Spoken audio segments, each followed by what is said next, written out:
Jean, I'm sorry to land you in a tricky week, but has this been the worst week of your life? No, it hasn't. No one died. But from a rugby point of view, it has been tough. It took some time to really take in what happened on the weekend, and it obviously was a big shock. But I think nothing must be taken away from Japan and the way that they played and the way that they've improved over the last couple of years, and they certainly showed their intent in that game and shocked us. So credit must go to them. From our point of view, it has been tough. In the sporting world, you always want to win. You always want to play that perfect game, and the pride that we have in the jersey and the pride that we have for playing for South Africa, certainly we didn't display that. So it was disappointing. But like I said, it's life throws curveballs at you. But I think it's keeping perspective in that as well. I think on the same note, if I can just even before we go on with that, a colleague of a lot of the guys sitting here actually passed away this week. Dave de Toit, a photographer, and he was very much part of the Springbok team and the touring parties always, and I think just a message to his family and the people back home. Obviously, very sad to hear that news, and I suppose that actually puts things in perspective. So you want to make the most of it while you're still here, and we get the opportunity to rectify mistakes on the weekend. So we've got Samoa tomorrow, and that's where our focus has been at. Hi, John. Just to follow the first question, I will be very interested to know what was the worst weekend in your life, as long as rugby is concerned, if it's not losing against Japan. Thank you. Well, the question was it the worst week of my life? So two very different questions. So rugby-wise, yes, it was tough. Like I answered it now, it's those challenges that make sport so interesting.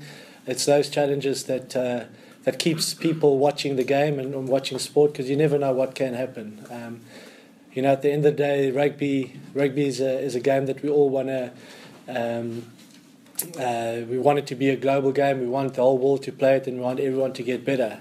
You just don't want to be that team that gets beaten by one of those teams coming through, and unfortunately we were. So.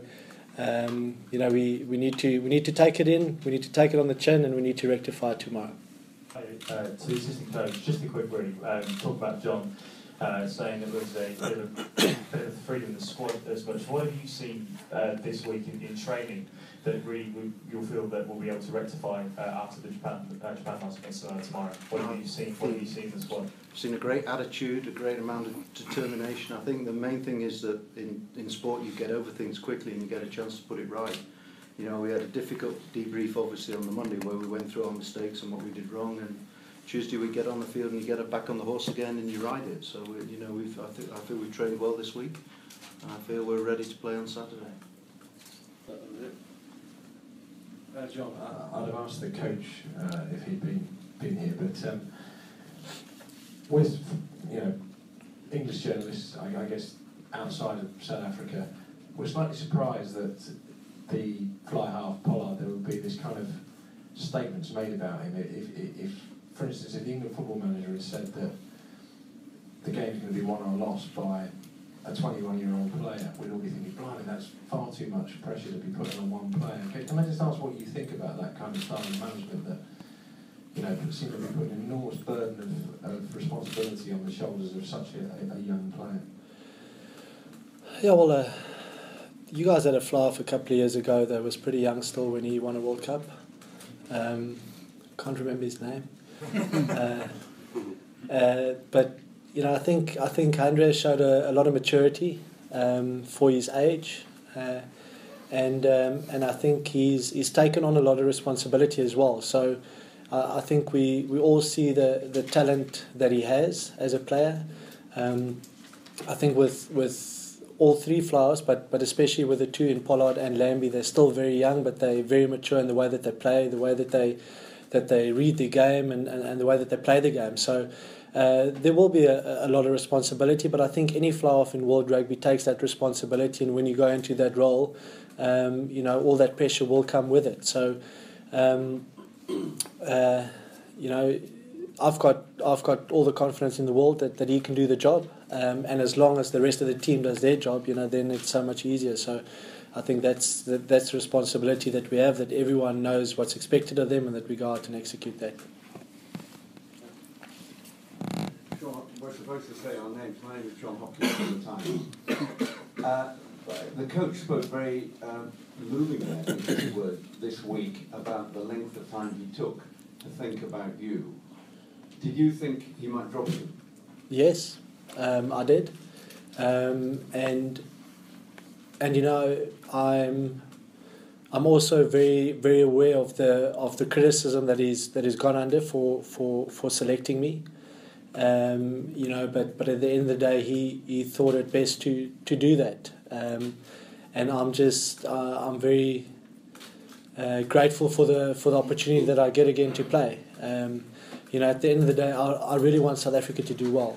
I want the team to be successful. I want the team to win, and whether I'm part of that or not, you know, I want that. So whether it's in the starting team, on the bench, or on the stands, I'm willing to give everything to get that.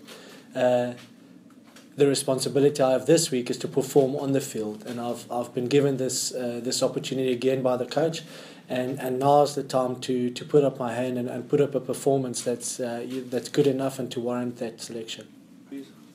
CEO, with you, obviously you're one of the more inexperienced members of the squad. Is it safe to say it's been a bit of a roller coaster for the whole squad in the time that you've been part of it? In this tournament, particularly talking about, yeah, it's been very tough for us. I know it's tough for the whole team, but I mean, our focus just lies on this Samoa game. Whatever has happened has gone past. Our main focus is on Samoa and to do the best we can. You know, we let ourselves down last week, and we're the ones to blame, and we're going to be the ones that have to fix it this coming week. So yeah, but hopefully we'll just do our best this weekend.